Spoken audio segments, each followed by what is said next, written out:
Bienvenue sur Top Invest, la chaîne des top d'investissement. Ici, on parle essentiellement d'entreprises de qualité. Avons-nous une opportunité d'investissement sur Institut de développement industriel? C'est la question à laquelle on va essayer de répondre en se basant sur les états financiers de la compagnie. Je rappelle que ceci représente uniquement mon point de vue et non un conseil d'investissement. Et comme d'habitude, je me réserve le droit de me tromper. C'est une demande spéciale d'un abonné Top Premium. Je rappelle que dans le service Top Premium, vous pouvez faire des demandes d'analyse quantitative et avoir la certitude que ça va être fait.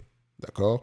Donc ici, on va aller rapidement. Donc, ce n'est pas un choix personnel. Je ne connais même pas cette compagnie. Donc, je vais aller très rapidement ici au niveau des chiffres. OK, on va essayer d'interpréter les chiffres qu'on a face à nous en date d'aujourd'hui. Donc, c'est un private equity. Une fois que je sais qu'on a un private equity ici, je sais qu'il y a de grandes chances que je ne fasse pas confiance aux revenus. Il y a également de grandes chances ici que les bénéfices nets, qu'il faille les ajuster. Faites attention ici. Donc, il y a beaucoup de questions à poser au-delà des chiffres ici. Donc, idéalement, pour les private equity, j'aurais tendance à aller regarder directement les rapports financiers parce que je sais que la plupart du temps, les agrégateurs ne rendent pas justice à ces compagnies-là. Donc, il faut également avoir confiance au management ici. Donc, le management doit être d'excellente qualité. Donc, pour IDI ici, on va regarder avant tout le book value. OK, l'évolution du book value ici. On voit ici que le book value augmente année après année. Maintenant, à vous de poser la question de savoir pourquoi est-ce que ça augmente. Il est constitué de quoi? Maintenant, le marché en moyenne paye combien de fois le book value ici? On paye à peu près sur les 20 dernières années 0,7 fois le book value. Donc, s'il faut l'évaluer uniquement ici quantitativement, je sais que c'est 0,7 fois le book value. On a à peu près 673 millions ici en termes de book value en date d'aujourd'hui. Ça donne à peu près 411 millions. Donc, 0,7, 70% de ce montant-là, ça donne 411 millions. Si on divise ici par le nombre d'actions, on aura un prix qui ne va pas aller plus... On ne sera pas très loin du prix actuel aux alentours ici de combien? À 67 dollars. OK, 67 euros plutôt. Donc, l'entreprise serait correctement évaluée en date d'aujourd'hui. Maintenant, toute augmentation du book value, très bénéfique pour nous, n'est-ce pas? Donc, il faut savoir comment est-ce que le management alloue ce capital-là. Parce qu'essentiellement, ici, pour un private equity, c'est le management doit avoir la capacité d'allouer correctement ce capital-là. D'accord? Si on rapproche 100 millions, qu'est-ce qu'on va faire avec le 100 millions? Est-ce qu'on va racheter de nouvelles entreprises? Est-ce qu'on va investir dans des obligations? Je ne sais pas. Quel est le type de private equity? Quel est le type quelle est sa stratégie d'investissement ici? Parce que c'est essentiellement ici une compagnie financière. OK?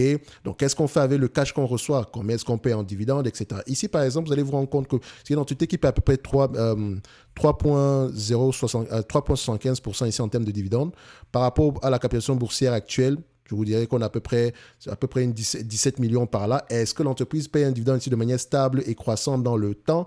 Normalement, un dividende stable et croissant dans le temps on a tendance à avoir une flèche pareille vers le bas. Okay? Or, quand on regarde cette compagnie-ci, on se rend compte que c'est très instable. Parfois, quand on gagne beaucoup d'argent, on peut payer plus. Donc, il y a peut-être parfois un dividende spécial ici. Mais on peut retirer à peu près on peut voir quand même une certaine tendance. Vous voyez quand même que sur les 20 dernières années, c'est un business qui paye à peu près 10 millions ici en termes de dividendes. Sur les 10 dernières années, on est à 13 millions. Sur les 5 dernières années, 15 millions. Donc maintenant, quelle est la stratégie du management par rapport à la location, par rapport aux dividendes ici? Allez-y vérifier dans les rapports financiers. En tout cas, quand je regarde cette compagnie-ci, du point de vue bénéfice net, c'est un business qui ne me plaît pas beaucoup, tout simplement parce que c'est très instable du point de vue bénéfice net. Et encore, je sais que parfois, ces compagnies-là, ça demande également une analyse plus approfondie des rapports financiers et une confiance au-delà. Enfin, il faut avoir confiance au management ici. Il faut avoir un management de qualité sur toutes les entreprises ici, mais encore plus sur ce type d'entreprise-là. Il suffit juste que le management alloue alloue très mal le capital ici pour que la valeur soit détruite dans le temps. OK? Donc, j'aurais tendance ici à investir uniquement au niveau du book value. Il faut également regarder le ROE, ce genre de choses-là. Donc, pour le moment, est-ce que cette compagnie a les moyens de payer le dividende? On va se dire oui, parce que quand on va regarder les bénéfices nets ici ajustés, donc normalisés, vous allez vous rendre compte que pourquoi est-ce que je normalise ces résultats-là? C'est parce que connaissant les private equity, il y a souvent ici des bénéfices ici extraordinaires. D'accord? Donc, il faut faire attention, peut-être parce qu'on a vendu un segment d'activité, on a peut-être reçu un dividende extraordinaire ici. Bref, ça dépend. OK? Donc, sur les 5 dernières années, c'est un business qui rapporte à peu près 42 millions. OK? On paye à peu près une vingtaine de millions ici. Non, enfin, une quinzaine de millions ici en termes de dividendes. Donc, on a les moyens de payer ce dividende-là. Maintenant, du point de vue dette nette ici, faites attention, toujours aller vérifier la dette nette directement dans les rapports financiers. Parce que sur les private equity, ça va être un tout petit peu difficile d'identifier cette dette nette-là. Actuellement, on a 45 millions par rapport au montant qu'on rapporte ici. Ce serait presque rien du tout. OK? Donc, on va également vérifier si ce chiffre-là est vrai.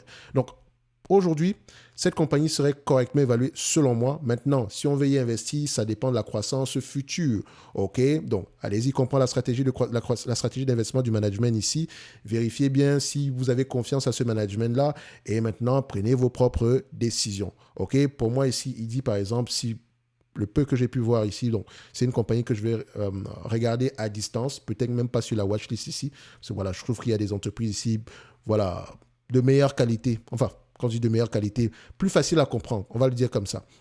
Ok, n'oubliez pas, en lien dans la description de la vidéo, vous avez ici la possibilité d'accéder aux notes d'analyse. Les notes d'analyse ici sont basées à peu près sur la lecture des rapports financiers, des coûts des conférences calls, sur des entreprises qui, moi, me semblent sous-évaluées. Normalement, c'est inclus dans ce service-ci, mais jusqu'au 29 du mois de février, c'est gratuit. Ok, c'est ma bonne année. Donc, je vous encourage maintenant à aller voir la vidéo que j'ai fait sur le portefeuille Top Premium ici pour savoir pourquoi est-ce que je le propose ici gratuitement jusqu'au 29 du mois de février. Ça veut dire quoi? Ça veut dire que le 29 du mois de février, boum, c'est fermé. D'accord? Il sera supprimé totalement. Ça deviendra uniquement la watchlist.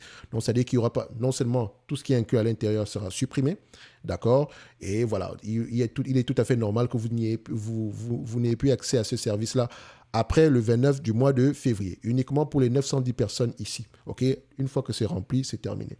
D'accord. Vous avez également la possibilité de pouvoir, de pouvoir prendre ici le service Top Analyse ici, moyennant ici un discount. Donc le discount, il est inclus à l'intérieur. Allez-y, regardez ça.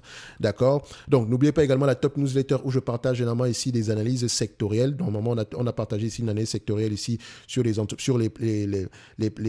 plateformes de transaction, les plateformes ici. Voilà, on va le dire ici, sur les brokers, d'accord? Bon, on a donc les plateformes de courtage ici. Donc, on a parlé, ça parle ici des compagnies comme Euronext, CBOE, CME, ce genre de choses-là. Des très belles entreprises que moi, j'aime bien.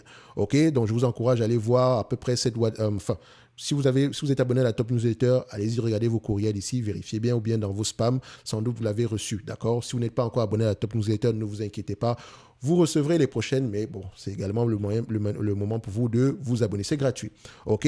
Donc, de toutes les façons, c'est la bonne année. Profitez-en. Donc, pendant les mois, pendant les jours à venir, j'aurai tendance à partager ici les entreprises qui, moi, me semblent sous-évaluées. Actuellement, on en a 4 ici sur la liste. Donc, choix 1, 2, 3, 4. Bref, on se donne rendez-vous sur la prochaine vidéo. Un like, un abonnement, un commentaire. Ça fait toujours plaisir. Merci.